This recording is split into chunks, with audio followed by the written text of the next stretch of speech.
Il-politika mhux xi ħaġa maħmuġa imma hija l-aqwa għodda biex ngħinu l-poplu Malti u għawġi kollu. Tiddejqux mill-politika. Hekk tenna s-Segretarju Ġenerali tal-Partit Nazzjonalista Charles Bonello il-ġimgħa filgħaxija waqt il-ftuħ tal-programm ta' taħriġ tal-għażat Future Leaders fejn spjega lil dawk preżenti li huma potenzjalment il-politikanti tal-futur. Dan hekk Future Leaders jiġbor flimkien nies li jixtiequ jitalmu, jikkontribwixxu u jiddibattu dwar il-futur ta' pajjiżna.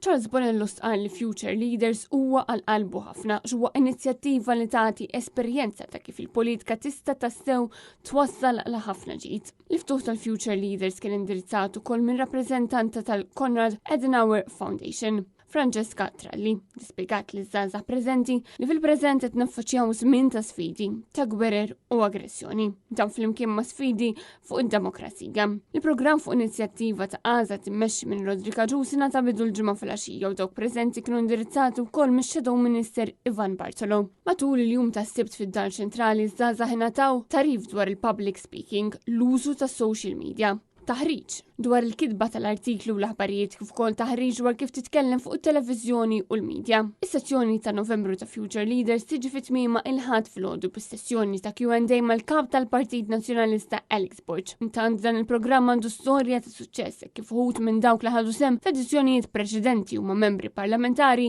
sindki u konsilliera tal-Partit Nazzjonalista.